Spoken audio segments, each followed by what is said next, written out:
Olá, pessoal, tudo bem? Sejam bem-vindos à Semana da Pediatria Direta.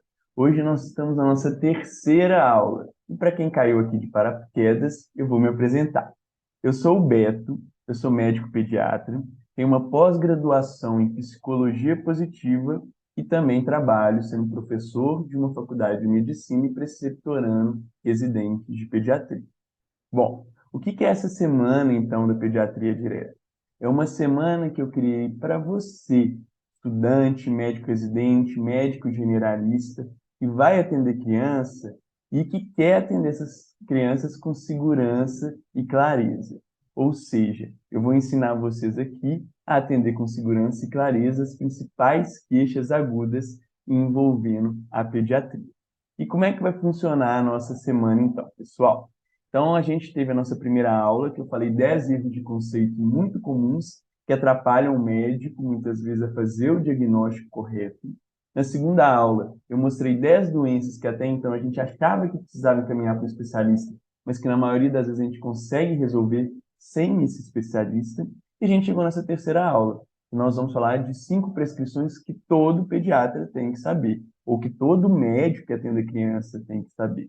E para finalizar, a gente tem a nossa quarta aula, que é amanhã, e é ao vivo, no qual eu vou fazer o caso clínico e vou fazer uma recapitulação geral do que eu falei nas 3 primeiras aulas, mostrando como isso vai funcionar na prática, tá certo?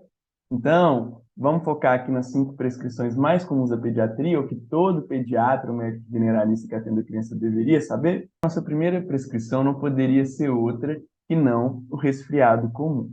Então, eu vou explicar para vocês como faz, passo a passo, a prescrição do resfriado comum. Eu sei que muitos de vocês estão pensando assim, nossa, Beto, mas eu sei fazer uma prescrição de resfriado comum, é muito simples. Mas será que sabe mesmo? Será que você não está cometendo alguns erros que vários médicos cometem? Inclusive de não saber como orientar corretamente esse paciente, porque esse resfriado comum pode evoluir, por exemplo, uma infecção secundária, por uma pneumonia, e você tem que ter o respaldo ali da prescrição para te proteger. Então vamos lá. E a primeira medicação que a gente vai colocar são os antitérmicos, não tem jeito. Os antitérmicos são as medicações que a gente mais prescreve na pediatria, com certeza. Então, vamos explicar como prescrever esses antitérmicos de uma maneira correta. No Brasil, a gente tem 3 antitérmicos que a gente utiliza mais. A dipirona, que não pode ser utilizada nos Estados Unidos, mas aqui no Brasil a gente utiliza muito, o paracetamol e o ibuprofeno. E essas medicações, elas podem vir na apresentação xarope e na apresentação gotas. Lembrando que faz muita diferença. Só para você ter uma ideia, por exemplo, a dipirona gotas, ela vem na concentração de 500 miligramas por ml. Já a dipirona xarope, na apresentação de 50 miligramas por ml. Ou seja, uma concentração 10 vezes maior na dipirona gotas. E é por isso que a gente precisa saber se eu estou falando de gotas ou de xarope. Aqui eu vou mostrar para vocês a prescrição dessas medicações em gotas, porque é o que a gente mais tem, tanto no posto de saúde quanto nos hospitais, e que normalmente é o que a nossa população tem em casa. Eu vou começar falando do paracetamol, mas antes eu vou apresentar nosso paciente. Eu não vou dar um nome específico, mas é um paciente de 2 anos de idade com 10 quilos. Então, ao longo da aula, esse vai ser nosso paciente para o qual eu vou fazer a minha prescrição, tá certo? Então, vamos começar. Vamos falar aí do paracetamol. Paracetamol gotas, ele vem na apresentação de 200 miligramas por ml. E nessa apresentação, cada gotinha de paracetamol tem 13 miligramas da medicação.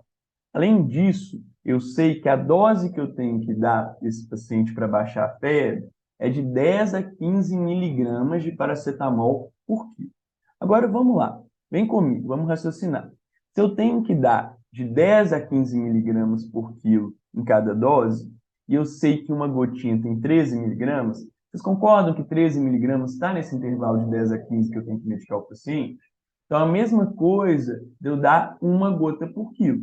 Porque se eu estou dando uma gota por quilo e uma gota tem 13 miligramas, eu vou dar 13 miligramas por quilo, que está aí no intervalo de 10 a 15 miligramas, que é o sugerido pela literatura. Então, eu posso fazer um cálculo muito simples para medicar esse paciente. 10 vezes 1, por que 10 vezes 1? Eu tenho que dar uma gota por quilo e meu paciente tem 10 quilos, são 10 gotas. Então, 10 gotas de até 6 em 6 horas se fere. Então, vamos entrar no conceito rapidinho, que é a questão do que é cifete. Primeira coisa que a gente tem que entender, gente, é que a febre ela tem uma divergência assim, no que seria realmente febre. Então, se a gente considerar a temperatura retal, que é a mais confiável, seria 38 ou mais, certo? Então, acima de 38 seria febre. Agora, aqui no Brasil, a gente não usa temperatura retal. A gente geralmente usa temperatura axilar. A gente afere através da axila. E aí, geralmente, essa temperatura é em torno de 0,4 a 0,8 graus abaixo do que o aferido na temperatura retal, via retal. Então, o que acontece? A Sociedade Brasileira de Pediatria, no último documento, orientou que febre deve ser considerada acima de 37,3. Aí vocês vão perguntar, Beto, então eu tenho que prescrever, orientar o pai a medicar acima de 37,3? Não. Por quê? Na verdade, essa prescrição, ela deveria ser assim, 10 gotas de até 6 em 6 horas, se paciente com desconforto secundário à febre. Porque a febre é algo positivo, ela ajuda no combate da infecção. Então, as literaturas orientam não medicar por um valor, e sim pelo desconforto do paciente. No entanto, gente, prescrever assim, se desconforto do paciente, deixa o pai maluco, tá certo? Porque ele fica se perguntando, será que minha criança está desconfortável? Será que ela não está? Então, eu, particularmente, prefiro estipular uma temperatura um pouco mais elevada do que 37,3, mas que eu sei que a criança já começa a ficar desconfortável. Então, eu geralmente uso de referência 37,8, tá? Então, se a gente for pegar aí nosso paciente de 10 quilos, eu vou prescrever coma para febre. Paracetamol, 200 mg por ml, um frasco. Dar 10 gotas de 6 em 6 horas se temperatura axilar maior ou igual a 37,8. Mas não está errado se você colocar se desconforto secundário à febre, certo? Agora vamos fazer a medicação do nosso paciente em vez do paracetamol com o ibuprofeno. Olha só, o ibuprofeno, a concentração dele é de 100 miligramas por ml. E eu sei que uma gota do ibuprofeno tem 10 miligramas de ibuprofeno. E eu sei também que a dose a ser dada para baixar a temperatura é de 10 miligramas por quilo. Então, de novo, é igual eu fiz com o paracetamol. Se a dose para abaixar de 10 miligramas quilo, e eu sei que uma gota tem 10 miligramas, eu posso dar uma gota por quilo por dose. Então, se o meu paciente tem 10 quilos, eu posso dar 10 gotas de até 6 em 6 horas, se febre, tá certo? Então, a mesma prescrição está aí para vocês verem. No entanto, essa prescrição, em vez de ser com paracetamol, com ibuprofeno. Ok? Então, vamos finalizar falando dos antitérmicos, falando da dipirona gotas. A dipirona gotas, pessoal, ela é na concentração de 500 miligramas por ml. E ela tem uma diferença em relação ao paracetamol e ibuprofeno. Por quê? Olha só, uma gota da dipirona, ela tem 25 miligramas. Só que a dose que eu tenho que dar da dipirona para baixar a febre é bem menor que 25. É entre 10 a 15 miligramas quilo dia. Então, se eu der uma gota por quilo, igual eu estou fazendo nas outras medicações, eu vou estar dando mais dipirona do que eu deveria. Então, a dipirona ela não pode ser dada em uma gota por quilo. Então, quantas gotas eu tenho que dar por quilo para chegar na concentração certa? Então, olha só, se uma gota de dipirona tem 25 miligramas, em qual fração de gotas eu tenho 15 miligramas? Então, eu sei, através desse cálculo da regra de 3 que está na frente de vocês, que eu tenho 15 miligramas em 60% de uma gota, ou seja, em 0,6 gotas. Então, isso me autoriza a fazer o cálculo diferente dos outros, que eu estava fazendo uma gota por quilo. Agora não. Agora eu vou fazer 0,6 gotas por quilo. Então é menos que uma gota. Então, se meu paciente pesa 10 quilos, eu vou fazer 0,6 gota por quilo, eu vou fazer 6 gotas de até 6 em 6 horas se febre. Ou seja, se eu estiver fazendo uma gota por quilo, eu estou dando mais do que eu deveria. Combinado? Então tá aí a prescriçãozinha com a dipirona, mas numa quantidade de gotas menor que o paracetamol e o ibuprofeno. Bom, decidi a minha medicação. Sempre vai ter uma pergunta por parte dos pais. Doutor, eu preciso intercalar? Então é muito comum, às vezes, a pessoa prescrever a dipirona e o paracetamol e orientar a fazer o quê? De até 3 em 3 horas uma das medicações, porque às vezes a febre volta com menos de 6 horas e você não pode dar a mesma medicação. Então, a Sociedade Brasileira de Pediatria ela não recomenda você intercalar a medicação. É melhor, às vezes, fazer de 6 em 6 horas só uma medicação, ou mesmo adiantar um pouquinho essa medicação, às vezes de 4 em 4, se febre, ou dar banho morno para baixar a temperatura da criança se essa febre voltar antes do que a hora da próxima medicação, do que ficar intercalando. Por quê? Porque eles falam que intercalar confunde os pais e tem mais risco de hiperdosagem, além de ser ineficaz. Então, a gente não faz essa questão de intercalar. Prescreva uma medicação só. Então, a resposta para essa pergunta é não. Bom, então a gente prescreveu um antitérmico, eu deixei a dipirona aí para a gente ver. E aí, o que mais que tem que ter na minha prescrição? Óbvio, se eu estou falando de resfriado comum, é essencial fazer a lavagem nasal com o soro fisiológico de 0,9%. Então, tem que estar na nossa prescrição isso, soro fisiológico de 0,9%, um frasco. Como é que eu prescrevi aqui? Aplicar em ambas as narinas com seringa, né, o soro fisiológico sempre que necessário. Então, vamos lá. Vamos explicar essa minha explicação de baixo aí. O que é uma coisa importante? Tem gente que gosta de colocar a quantidade de ml. Eu, particularmente, prefiro não especificar quantos ml e orientar os pais ao que? A prescrever uma quantidade de ml que a criança tolere, ou seja, que ela não fique afogada, mas que ele perceba que seja efetivo. Então, quanto mais ml aquela criança tolerar, melhor. Tá certo? Geralmente, criança pequena vai ser menos mesmo, 1 ml em cada narina e tudo mais. Mas em criança maior, a gente pode ter 5, 10 e o efeito é muito positivo, tá? Então, eu gosto de orientar o pai a aplicar e eu não especifico geralmente quantos ml, mas eu oriento verbalmente. E aí, eu gosto de deixar na prescrição que é com seringa, porque seringa é muito mais eficiente do que conta-gotas e que aqueles sprays nasais. Então, normalmente, a seringa ela é mais eficiente e é o que eu deixo prescrito. Então, o antitérmico e o soro fisiológico tem que estar na nossa prescrição. Agora, o que acontece? É muito importante deixar uma orientação sobre hidratação também. Então, eu sempre oriento deixar alguma coisa falando, oriento hidratação, porque a hidratação é importante para o combate desse resfriado comum. Além disso, eu sempre deixo orientação sobre os sinais de alarme. Por quê? Porque isso ajuda o pai a entender que o resfriado comum ele pode evoluir de maneira negativa. Às vezes, o resfriado comum vai evoluir para uma otite bacteriana, uma sinusite bacteriana, uma pneumonia, um quadro de broncoespasmo, uma bronquiolite. Então, eu tenho que deixar escrito lá que isso pode acontecer. Não só lá, mas também no meu prontuário.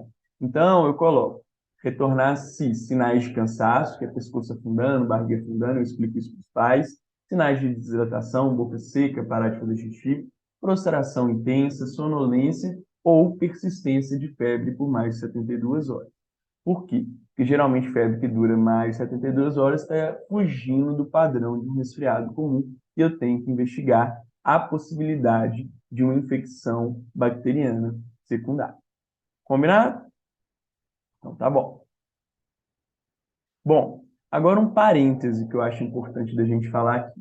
A questão de resfriados ou faringites que tem afta. Então, quadro de gengivostomatite ou de herpangina, eles podem gerar afta na boca. Isso é extremamente desconfortável. Então, embora a gente não tenha nenhuma medicação que possa combater esse vírus, ou seja, desviar esse vírus, fazer com que a doença evolua de uma forma mais rápida, a gente tem medicações que possam aliviar. São aqueles sprays anestésicos tópicos. O que acontece? A gente tem Flogoral, o Exomedin, que são muito utilizados. De uma maneira geral, a gente não pode usar isso antes de 3 anos de idade. Embora a gente, às vezes, é mais permissivo em crianças já próximas de 3 anos de idade. E aí, o que a gente orienta? Como são sprays anestésicos, esses sprays vão dar alívio momentâneo. Então, seria legal fazer o uso dele antes das principais refeições para a criança conseguir se alimentar melhor. Então, a gente orienta a fazer um jato em cada lado da mucosa jugal, não fazer direto na garganta, certo? Então, como é que ficaria a receitinha? Exomedin spray em frasco, aplicar um jato em cada lado da mucosa jugal, às vezes você pode até escrever parte de dentro da bochecha para explicar melhor para os pais, 10 minutos antes do café da manhã, almoço e jantar. De novo, isso não muda a evolução da doença, mas pelo menos traz um alívio momentâneo para a criança conseguir se alimentar melhor. Certo? Então, é uma boa a gente fazer dessa forma. Bom, a segunda prescrição que a gente vai falar são de otites, sinusites e pneumonias bacterianas, certo? Então, essas doenças normalmente ela inicia como um resfriado comum. Então, tem febre ali, tem ali secreção acumulada e, portanto, a base da prescrição é a mesma. Você tem que ter ali, né, um antitérmico e você tem que ter ali um soro nasal prescrito. No entanto, a gente muitas vezes vai ter que o quê? associar uma outra medicação, que é o antibiótico. Por que que a gente tem que associar o antibiótico? Porque normalmente a gente tem otite, sinusites e pneumonias virais, mas no caso que eu estou dando um exemplo aqui, a gente tem uma bactéria ali, então o antibiótico passa a ser necessário. Qual o antibiótico? Se a gente for considerar que a maioria dessas doenças são causadas pelo pneumococo, a medicação de escolha é a amoxicilina. A amoxicilina está na apresentação de 250 miligramas por 5 ml. Tem outras apresentações? Tem. Tem a de 400 miligramas em 5 ml. Mas eu vou focar na de 250 miligramas em 5 ml, porque é a que a gente mais vê, tanto no posto quanto nos hospitais. Então, olha só que interessante. Se eu sei que a dose que eu tenho que dar é 50 miligramas pelo dia, e eu vou dividir essa dose em 3 tomadas, porque eu dou a amoxicilina de 8 em 8 horas, para chegar na quantidade de ml que eu preciso, é só dividir o peso do paciente por 3. Essa é uma dica. Então, você pega um paciente de 10 quilos, nessa amoxicilina de 250 miligramas por 5 ml, é só dividir 10 por 3, eu vou saber que eu tenho que dar 3,3 ml de 8 em 8 horas. Beto, por que isso? Porque olha só, pessoal, você concorda que a apresentação da amoxicilina é 50 miligramas por ml? E você concorda que a dose que eu tenho que dar é de 50 miligramas por dia? Então, se eu tenho que dar 50 miligramas quilo dia e eu sei que 1 ml tem 50 miligramas, eu tenho que dar 1 ml quilo dia. Então, 1 ml quilo dia é só fazer 1 ml vezes o peso, que é 10. Eu tenho que dar 10 ml por dia da solução. Como eu quero dar em 3 vezes ao longo do dia, ou seja, de 8 em 8 horas, eu vou dividir esses 10 ml por 3. Eu vou chegar em 3,3 ml de 8 em 8 horas. Lembrando que isso só vale para a amoxicilina que é nessa concentração, de 50 miligramas em 5 ml, tá certo? Ah, Beto, eu não confio nessas contas rápidas. Faz comigo a conta mais prolongada? Faço, não tem problema nenhum. Então, a gente tem aí a amoxicilina 250 miligramas em 5 ml e a dose que eu tenho que dar é 50 miligramas quilo dia. Se meu paciente tem 10 quilos, 50 miligramas vezes 10, eu tenho que dar 500 miligramas por dia para aquele paciente. Se eu sei que 1 ml tem 50 miligramas, quantos ml tem 500 miligramas? Então, fazendo o cálculo, eu vou chegar à conclusão que são 10 ml por dia. E aí, como eu vou dar de 8 em 8 horas, eu vou dividir por 3. 3,3 ml de 8 em 8 horas. Portanto, eu cheguei aí à conclusão de que aquela minha conta que eu fiz inicialmente estava correta. Combinado? Então tá aí, pessoal, na nossa prescrição de otite, sinusite e pneumonia, amoxicilina na concentração de 250 miligramas em 5 ml. Vocês vão ver que nessa prescrição eu não coloquei quantidade de frasco, eu coloquei a quantidade de ml que aquele paciente vai utilizar ao longo do tratamento. Então, se eu vou dar o tratamento por 10 dias, eu sei que ele usa 3,3 ml 3 vezes ao dia, ou seja, 10 ml por dia. Então, 10 ml vezes 10 é igual a 100 ml. Eu acho que isso ajuda até para o farmacêutico saber, porque às vezes tem diferença entre a quantidade de ml que vem em cada frasco. Então, eu prefiro colocar os ml, que aí o farmacêutico calcula na hora que estiver entregando a medicação quantos frascos vão ser necessários. E aí, tem uma coisa interessante que o pessoal me pergunta, Beto, por que 10 dias? Eu coloquei 10 dias porque as sinusites, pneumonias e otites bacterianas são bem tratadas quando você faz 10 dias de tratamento. Existe uma variação na literatura, então tem pneumonias, por exemplo, que eles autorizam tratar de 7 a 14 dias, sinusites de 10 a 14 dias, otite de 10 a 14. Como o 10 está no intervalo de todas essas medicações, eu coloquei 10 dias aí.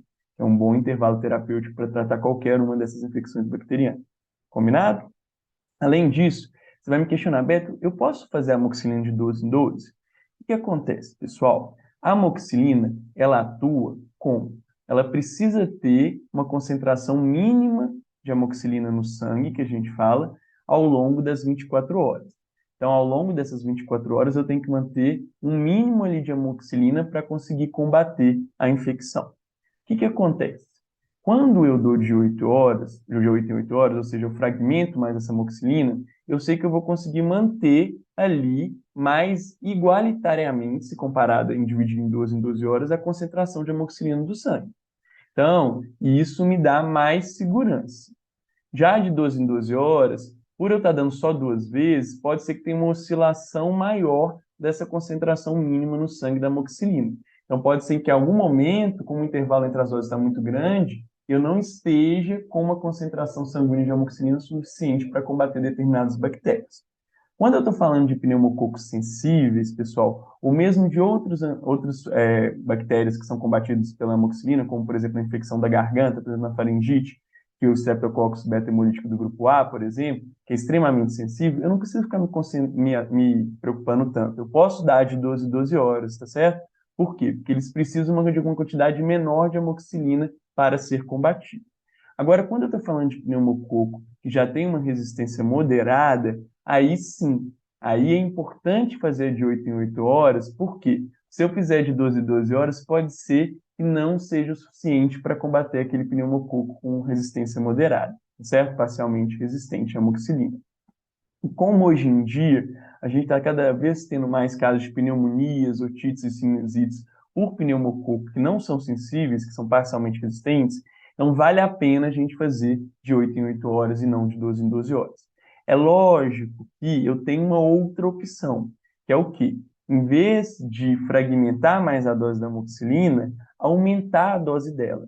Então, se eu quiser muito dar a dose de 12 em 12 para facilitar o tratamento, ser 2 tomadas sós, em vez de fazer 50 miligramas quilo dia, eu passo a fazer 90 miligramas quilo dia da amoxicilina. Porque aí eu sei que mesmo que essa dose, né, não seja constante, mesmo ela caindo, eu consigo manter uma dose mínima de combate àquele pneumococo parcialmente resistente.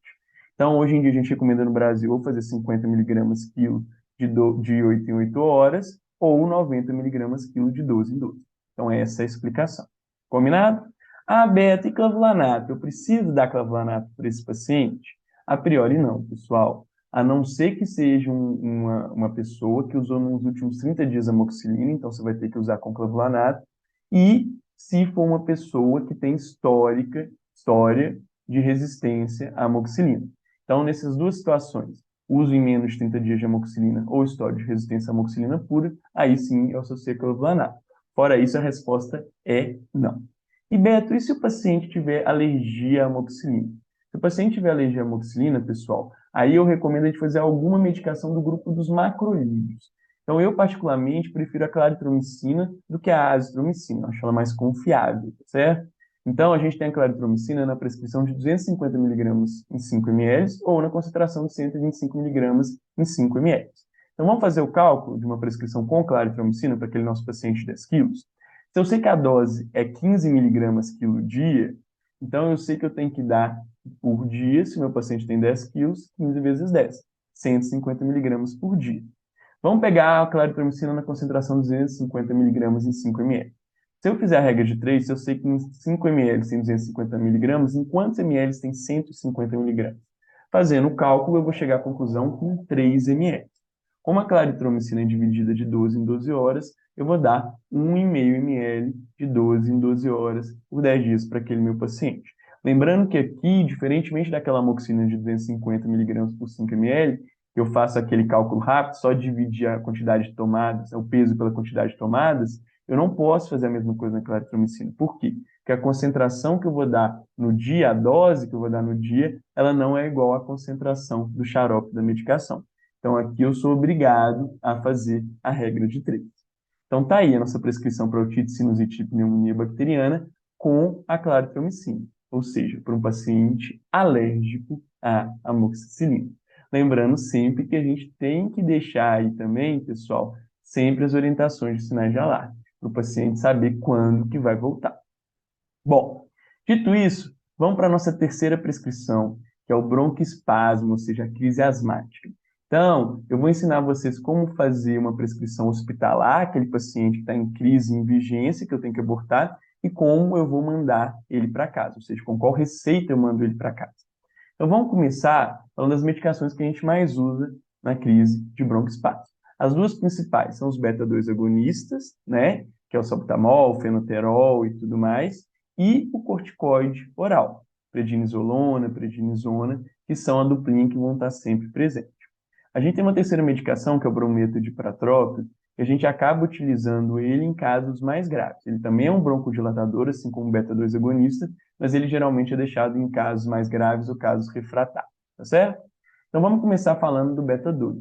né? Então, o beta-2 agonista ele pode ser fornecido, ele é sempre fornecido por via, né, inalatória, porque ela tem menos efeito colateral e entrega diretamente para o pulmão, e isso pode ser ofertado de duas formas, através da micronebulização ou através dos inaladores pressurizados, que são as famosas bombinhas. Como atualmente a gente sabe que as bombinhas são mais eficientes, a gente tem essa disponibilidade geralmente em hospitais e em postos de saúde, eu vou orientar como fazer a prescrição usando a bombinha. Então, o beta-2 agonista ele é dado por via inalatória. Então, tem que estar escrito uso inalatório.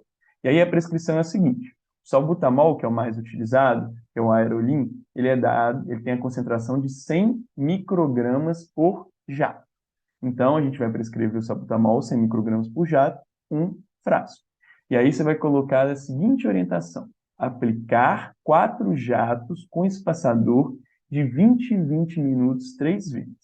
O que é isso? Então, essa minha primeira situação que eu estou trazendo aqui, igual está ali no título do slide, é uma situação hospitalar. Então, o paciente chegou para você com uma crise de broncoespasmo. Eu preciso abortar essa crise. Para fazer isso, para abortar essa crise, eu tenho que fazer um ataque. O que é o ataque? É dar uma grande concentração da medicação, tá certo? Em 1 hora. Então, é isso que eu estou fazendo. Eu vou fazer, geralmente, de 4 a 6 jatos, dependendo da gravidade, e dar esses 4 a 6 jatos a cada 20 minutos 3 vezes. Ou seja, em 40 minutos, 1 hora, eu dei 12 jatos. Ou seja, eu dei muito beta-2 agonista para ver se eu dilato aquele pulmãozinho. Porque a gente tem que lembrar que a asma, ela é o quê? Ela é uma hiperreatividade brônquica. Então, a causa principal da obstrução do fluxo aéreo é o quê? É uma constrição da musculatura lisa. Quando eu dou um beta-2 agonista, eu faço relaxamento dessa musculatura lisa. Então, eu desobstruo aquela passagem para o fluxo de ar que até então estava obstruída. Então, para tirar aquele paciente dessa crise, eu já entro logo com um ataque, ou seja, com uma grande concentração dessa medicação. Então, chegou um paciente para você com asma, você quer abortar essa asma, como que você vai fazer? Você vai prescrever o ataque da forma que está aí, que a enfermeira vai entender como utilizar. Geralmente escreva com espaçador e máscara, tá certo? Mesmo para paciente mais velho, a gente prefere fazer o ataque ou qualquer outra medicação inalatória com espaçador e máscara. Bom, e aí nós vamos para a nossa segunda medicação, que é o corticoide oral. Não precisa ser dado via venosa, a não ser que o paciente não esteja tolerando a via oral.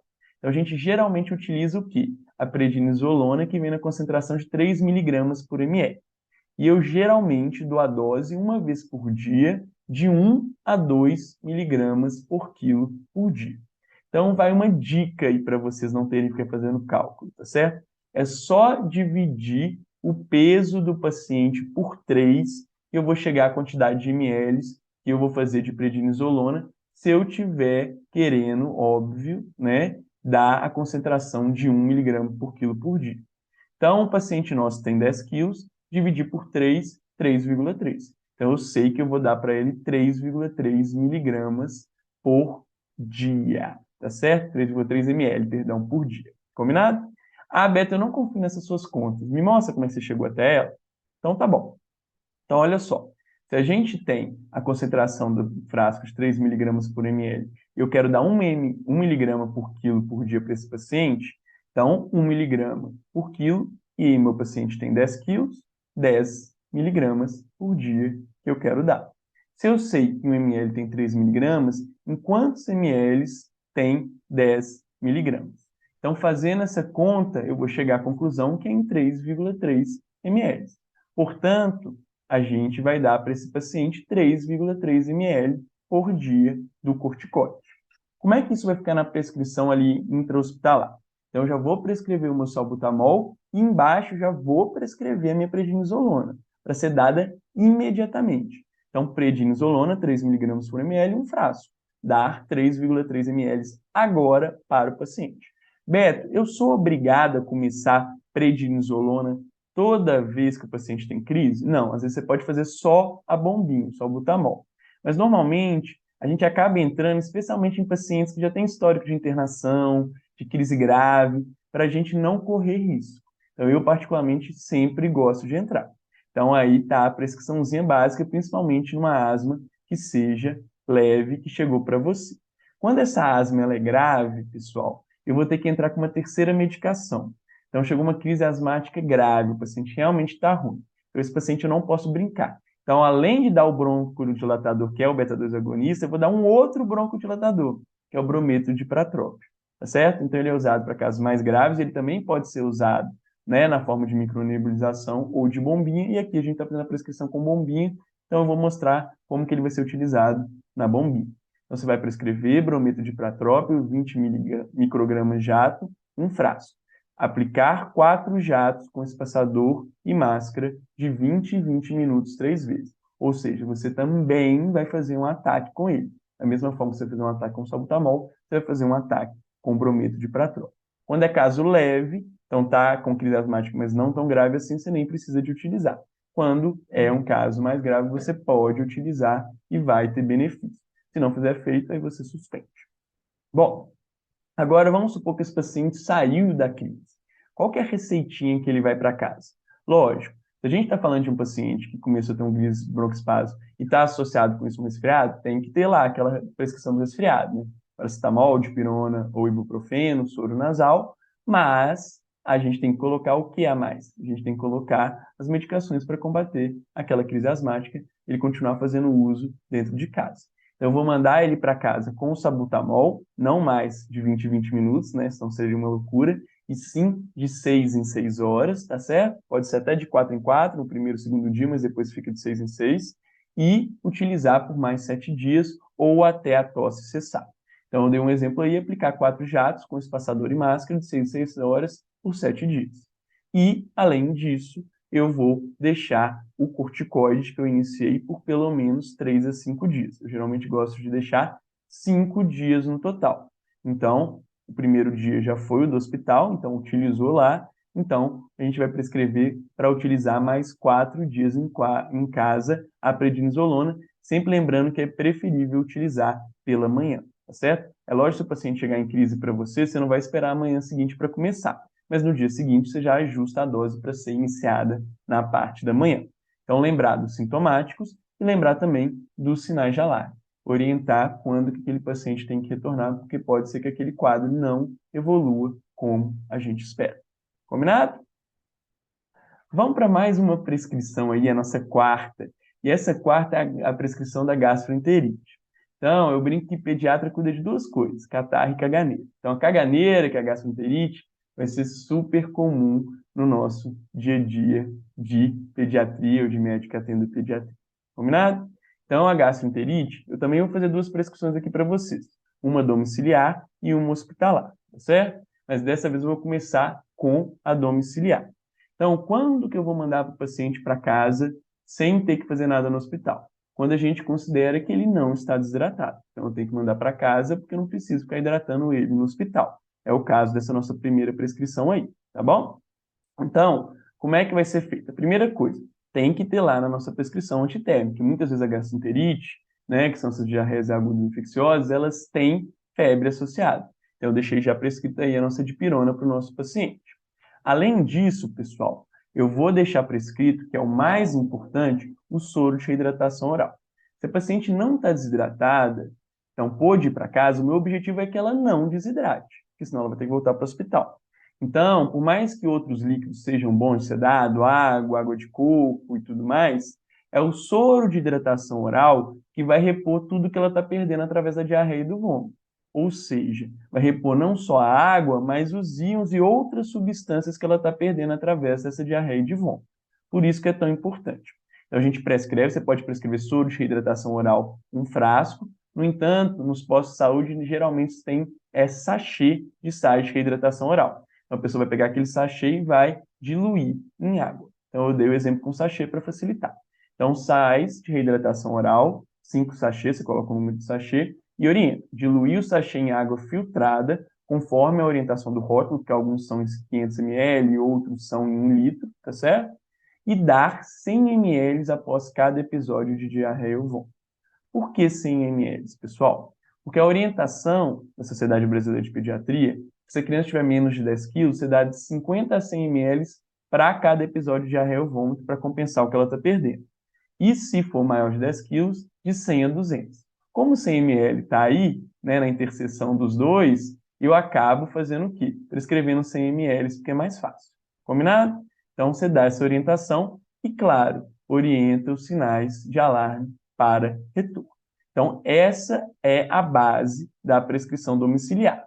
No entanto, a Sociedade Brasileira de Pediatria e alguns outros locais orientam a fazer outras prescrições medicamentosas para acrescentar nessa prescrição. Eu vou mostrar quais são. Primeiro, a questão do zinco. Então, a OMS, ela orienta a gente a dar zinco na diarreia aguda em pacientes em países subdesenvolvidos, que é o caso do Brasil, tá bom? Então, a gente vai ter que acrescentar esse zinco. Eu sei que o zinco mais comum, que é o Unizinco, que a gente tem no mercado, ele está na concentração de 4 miligramas por ml. E o que eu também sei? Que a dose de zinco ela não varia de acordo com o peso, ela é fixa. Então, eu vou dar 10 miligramas de zinco para menores de 6 meses, uma vez ao dia, e 20 miligramas para maiores de 6 meses, uma vez ao dia, o total de 10 a 14 dias. Se a gente for fazer, então, a regra de 3, se eu sei que a concentração do xarope, do Unizinco, é 4 miligramas por ml, e se meu paciente, né, que tem 2 anos de idade, eu quero dar 20 miligramas, eu vou fazer a regra de 3 e vou chegar à conclusão que eu tenho que dar 5 ml do xarope de Unizinco uma vez por dia por 10 a 14 dias. Se fosse um paciente menor de 6 meses, pessoal, como eu daria 10 e não 20, seria 2,5 ml. Mas meu paciente tem 20 miligramas, tem mais de 6 meses, então tem que dar 20 miligramas e, portanto, seria 5 ml uma vez ao dia. Então, o zinco já está aí. Ó, na nossa prescrição, o zinco, 4 miligramas por ml, dá 5 ml uma vez ao dia por 10 dias. Além do zinco, uma outra medicação que muitas vezes é acrescentada e orientada a ser colocada na prescrição de diarreia aguda é o probiótico, tá? Então, o probiótico, pessoal, a primeira coisa que a gente tem que entender é que tem muito probiótico por aí que não tem efeito. Não são todos os probióticos que têm efeito, não, tá? Isso é importante. Então, a enterogermina, por exemplo, que é muito divulgada, ela não é composta de um probiótico que a gente sabe que tem efeito. O que a gente sabe que tem efeito são geralmente floratil, repoflor, e esses a gente sabe que os probióticos que contêm nessas medicações têm efeito. Qual que é a orientação sobre probiótico? Por que eles falam para utilizar? Porque eles falam que se você começar nas primeiras 48 horas pós início da diarreia o probiótico e que você fazer o uso de um probiótico certo, lógico, um desses que a gente falou aqui, você tem chance de reduzir em até 24 horas o tempo da diarreia. Então, é interessante você usar probiótico só se você começar nas primeiras 48 horas do quadro e você vai reduzir, não a diarreia como um todo imediatamente, mas vai reduzir o tempo de duração daquela diarreia. Então, é por isso que eles recomendam. E aí, pessoal, qual que é a dosagem? Esses mais comuns no mercado, Floratil, Repoflor, eles são dados 200 miligramas 2 vezes ao dia, ou em comprimido ou em sachê, tá certo? A gente vai dar em sachê porque o nosso paciente é pequenininho, então ele não aguenta comprimido. Mas é importante falar a quantidade de dias, não é ad eterno. Geralmente, 3 dias de probióticos são suficientes. Tem literatura que estende para 5, mas normalmente 3 dias são suficientes. Então, olha ele aí, probiótico na nossa prescrição. Então, repor fluorotil, 200 miligramas por sachê, 6 sachês. Dilui um sachê em líquido e dá de 12 em 12 horas por 3 dias.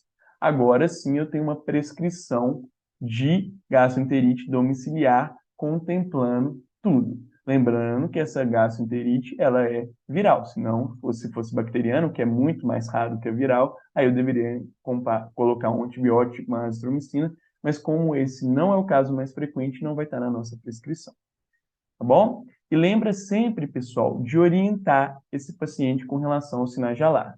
Então, voltar para o hospital e começar algum sinal de desidratação. Boca muito seca, parou de fazer xixi, está vomitando sem parar, então não está conseguindo tolerar a via oral que está sendo dada.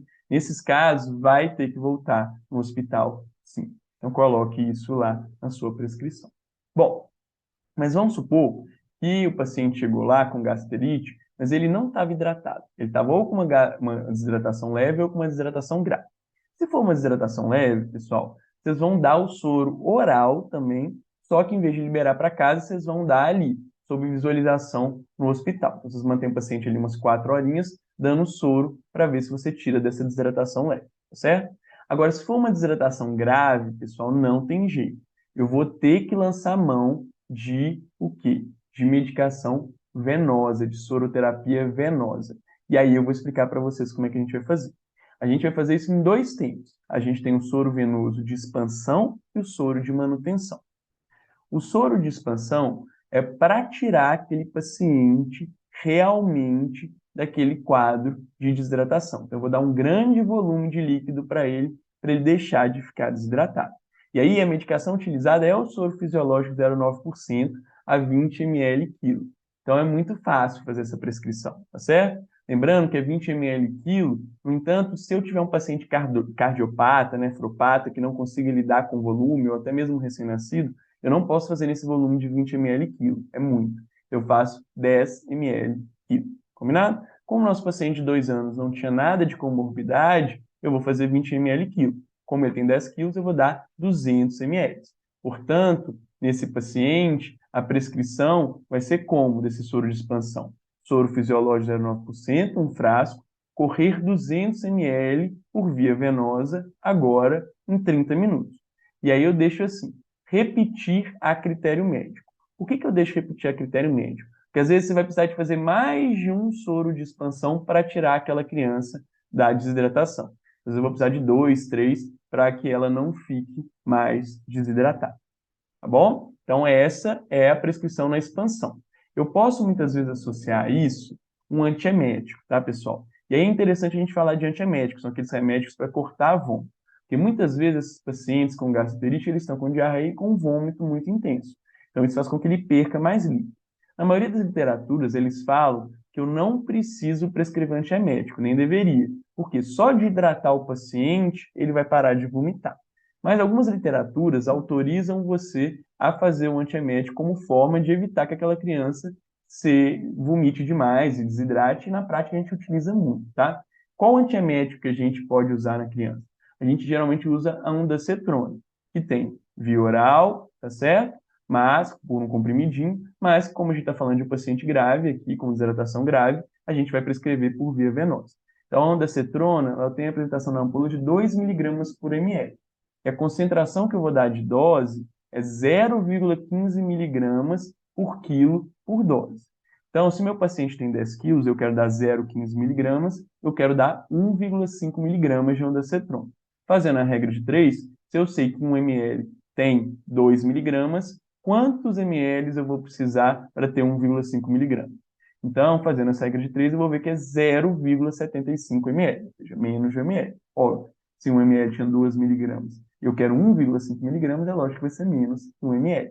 E aí, para prescrever, gente, eu geralmente oriento a colocar 75 U/100 em vez de 0,75 ml, porque facilita para a enfermeira entender. Então, muitas vezes no hospital a gente prescreve ou 0,75 ml, não está errado fazer isso, ou a quantidade de unidades em 100, sendo que 100 é 1 ml. Você pode prescrever lá 75 U/100, que é a mesma coisa que 0,75 ml. Então, você vai colocar aí na sua prescrição para expansão, se o paciente estiver vomitando muito, que é lógico, se ele estiver com diarreia sem vômito, você não precisa prescrever um antiemético. Mas se ele estiver vomitando muito, além do soro venoso, você vai prescrever a ondansetrona e geralmente a gente dilui ela para 50 ml de soro fisiológico e corre em 15 minutos. Então, essa é a prescrição aí que vocês vão ter para esses pacientes que estão precisando, porque estão desidratados gravemente. Vamos lá, então. Tiramos esse menininho aí da desidratação grave. Então, ele não está mais desidratado com o soro de expansão que eu fiz. Eu não posso mandar ele imediatamente para casa. Eu tenho que deixar ele ali em observação um tempo para ver se ele vai conseguir se manter hidratado. E aí, então, eu vou deixar ele, em vez de com soro venoso de expansão, dando aquela grande quantidade de volume que eu dei, eu vou deixar ele com soro de manutenção. O que é esse soro de manutenção? Eu vou dar a necessidade hídrica diária dele via venosa. E aí, esse soro de manutenção, diferentemente do soro de expansão, que era soro fisiológico puro, esse de manutenção vai ser soro glicofisiológico. E eu vou ensinar vocês como calcular. A primeira coisa para fazer esse cálculo, pessoal, é entender a necessidade hídrica diária daquele paciente. E eu vou fazer isso através da regra de Holiday-Siga, certo? Segundo essa regra, eu sei que os pacientes até 10 quilos, eles têm uma necessidade diária de líquido de 100 ml por quilo, tá certo? Então, como o meu paciente tem exatamente 10 quilos, eu sei que ele precisa de 100 vezes 10, ou seja, 1.000 ml por dia. Se fosse uma criança entre 10 e 20 quilos, eu daria 1.000 ml mais 50 ml para cada quilo acima de 10. Então, se ele tivesse 12 quilos, por exemplo, eu daria 1.000 mais 2 vezes 50. Então, 1.100 ml por dia. Agora, se fosse um paciente com mais de 20 quilos, eu daria o quê? 1.500 ml mais 20 ml para cada quilo acima de 20 quilos. Então, vamos supor que seria um paciente de 25 quilos. Então, seria 1.500 ml pelos 20 quilos iniciais, mais 20 ml por cada quilo acima de 20. Como ele tem 25, são 5 quilos acima de 20. Então, seria 5 vezes 20. Então, daria no total 1.500 mais 5 vezes 20, que é o total de 1.600 ml. Tá certo? Mas, igual eu falei, o nosso paciente ele tem até 10 quilos, então, por essa regra, eu tenho que dar 10 vezes 100 ml ao longo do dia para ele. Então, eu vou dar 1.000 ml. Como eu vou dividir isso em 24 horas, eu vou dar mais ou menos 41 ml por hora para ele. Então, eu sei que eu tenho que fazer esquemas de soro que no total de um dia dê 1.000 ml, e eu sei que o volume que eu vou dar para aquele paciente, a velocidade que eu vou dar aquele soro, é de 41 ml hora. Aí eu tenho que saber quanto de soro glicosado e quanto de soro fisiológico eu vou dar para aquele paciente. Olha, pessoal, cada hospital tem um tipo de soro glicosado. Então, muitos têm, o hospital tem soro glicosado de 5% e outros têm soro glicosado de 50%. Então, é lógico que a proporção vai mudar completamente. Se eu tiver soro glicosado de 5% no hospital, os meus soros, que são geralmente de 500 ml, que eu coloco no frasco, eles são na proporção de 4:1.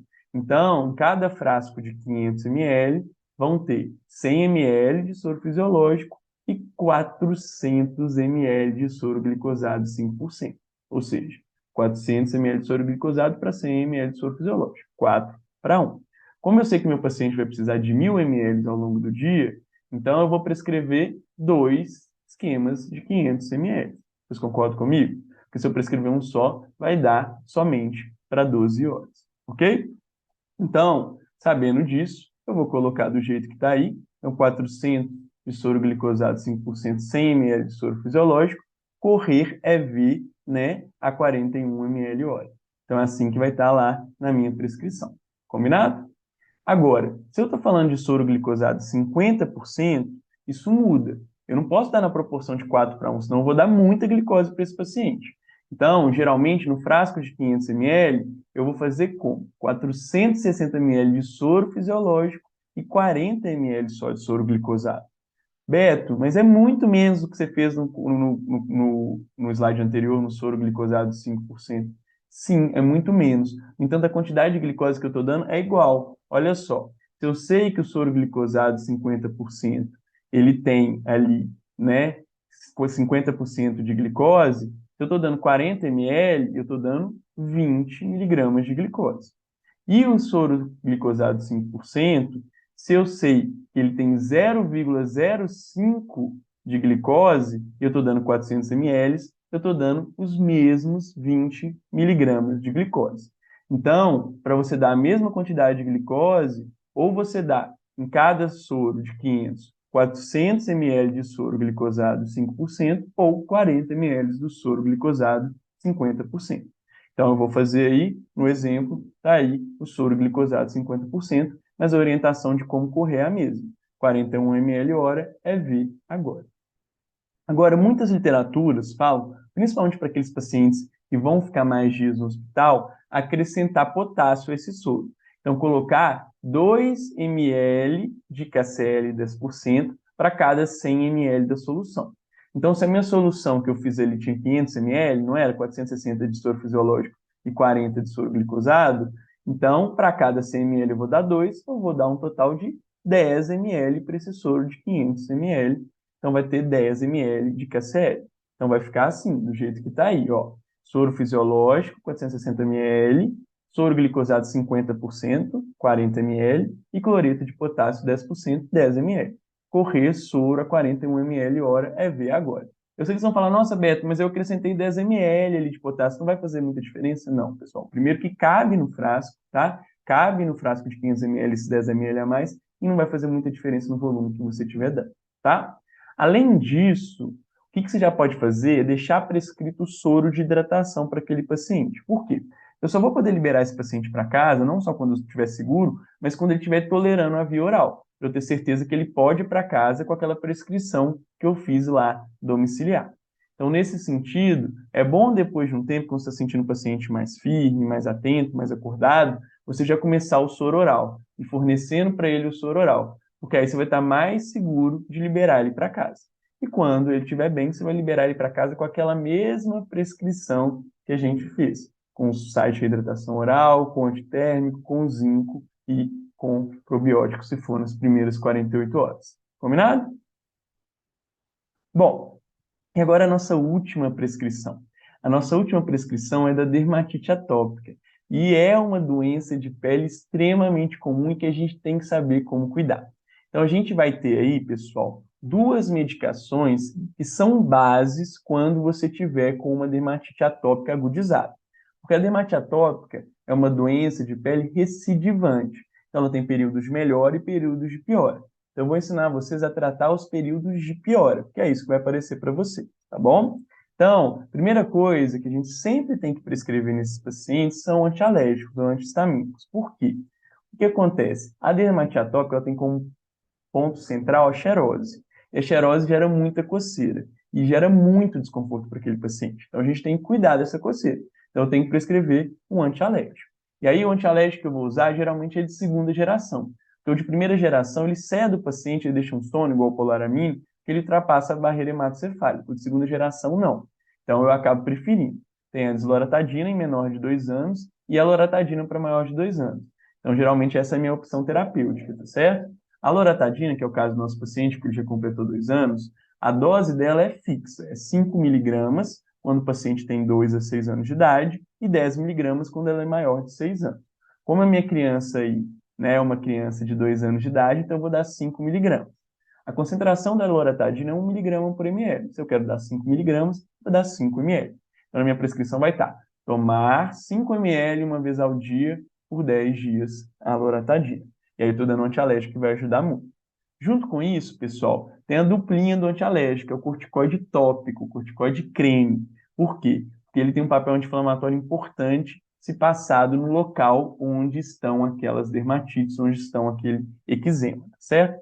Geralmente a gente prefere para dermatite atópica, corticoide de média potência. Então, desonida, o mometasona, eles são extremamente úteis. E tem que estar orientada a não passar no rosto. Por quê? Porque pode ter prejuízo quando você passa corticoide, especialmente de média ou alta potência, no rosto. Telangiectasias e outros problemas. Então, a gente não passa no rosto. Então, como é que vai ficar a prescrição? Além do uso oral, a loratadina, a gente tem o uso tópico com o Desonida creme, que foi o que eu escolhi aqui para o exemplo. Eu vou prescrever Desonida creme, um tubo, passar em locais de lesão, uma vez ao dia só é suficiente, quando é de média potência, por 7 dias, lembrando de não passar na face, tá certo? O que acontece, pessoal? Muitas vezes, quando a gente tem uma agudização da dermatite atópica, a gente tem ali uma hiperproliferação de estáfilo, que é mais evidente principalmente quando a gente tem aquelas crostas amareladas na lesão. Então, quando a dermatite atópica está muito feia, às vezes vale a pena entrar também com um antibiótico oral para combater esse estáfilo que pode estar contribuindo para aquela dermatite atópica. E aí, o germe que a gente vai ter que combater é o estáfilo. Uma ótima medicação para combater estáfilo é a cefalexina, tá certo? Como é que é a cefalexina, pessoal? Como é que faz o cálculo da cefalexina? A cefalexina, ela vem na apresentação de 50 miligramas por ml, tá certo? E eu sei que a dose que eu tenho que dar para aquele paciente é de 50 miligramas quilo dia, dividido em 4 doses, ou seja, de 6 em 6 horas, diferentemente da amoxicilina, que é em 3 doses, tá? E aí o que acontece? Vai uma dica aí. É só dividir o peso por 4, que você vai ter a quantidade de ml que você tem que dar. Então, se o paciente tem 10 quilos, que é o nosso caso, dividir por 4, eu vou dar 2,5 ml de 6 em 6 horas, ok? Ah, Beto, por quê? Porque igual aconteceu na amoxicilina, gente, a concentração do xarope é a mesma da quantidade de miligramas que eu tenho que dar por dia. Então, se eu tenho que dar por dia 50 miligramas quilo dia, e eu sei que 1 ml tem 50 miligramas, eu posso dar 1 ml por quilo por dia. E aí, 1 ml por quilo por dia, um paciente que tem 10 quilos, 10 ml. E aí, dividindo por 4, 2,5 ml de 6 em 6 horas. Beto, eu não confio nessas suas contas. Me explica da maneira tradicional? Me explico. Se a concentração da cefalexina no xarope é 250 miligramas em 5 ml, se eu sei que a dose que eu tenho que dar é 50 miligramas quilo dia, meu paciente pesa 10 quilos, então 50 miligramas por quilo, 50 vezes 10. Então, eu tenho que dar 500 miligramas no dia. Se em 5 ml tem 250 miligramas, em quantos ml eu tenho 500 miligramas? Em 10. E aí, dividindo por 4, que eu vou dar de 6 em 6 horas, 2,5 ml de 6 em 6 horas, e geralmente por 7 a 10 dias é mais do que suficiente. Acabou a prescrição da dermatite atópica, Beto? Não, tem mais uma coisa, que na verdade é tanto tratamento quanto prevenção, que é o quê? As orientações com relação à pele seca. O centro da dermatite atópica é xerose. Então, a gente tem que tomar cuidado para o quê? Não deixar essa pele seca. Então, a primeira orientação é o hidratante. A gente vai passar o hidratante sempre, em processo agudo e em período que ele não está com dermatite atópica agudizada, ele também deveria passar. 2 vezes ao dia. A gente sempre tem, né, a questão daqueles hidratantes que são muito bons para criança, tá? Fio, Fisiogel, e às vezes eles são um pouco caros. Então, opções que você pode passar é o Neutrogena Body Care ou o Nivea Extra Seco, que eles têm um preço um pouco mais acessível, tá bom? Outra coisa que você vai orientar: banhos curtos e mornos, nunca usar bucha e sempre usar sabonete neutro. Isso diminui a xerose da pele, contribuindo para uma melhora do quadro. Agora sim a nossa prescrição está completa. Então tem o antialérgico, tem o antibiótico, tem o corticóide tópico e tem as orientações aí para a gente dar para esses pacientes. Combinado? Então, pessoal, na aula de hoje a gente viu 5 prescrições que todo pediatra ou médico que atenda a criança tem que saber. A prescrição do resfriado comum, a prescrição das otites, sinusites e pneumonias, a prescrição do crise de broncoespasmo, a prescrição da gastroenterite viral e a prescrição da dermatite atópica. Então, eu acho que isso vai ajudar muito vocês no dia a dia aí, tá? Atendendo crianças. E na nossa próxima aula, finalmente, a nossa aula ao vivo. Então, eu espero vocês amanhã para a gente fazer uma discussão de caso clínico muito legal que vai recapitular um pouco do que a gente viu nas 3 primeiras aulas. Tá bom? Até amanhã, então.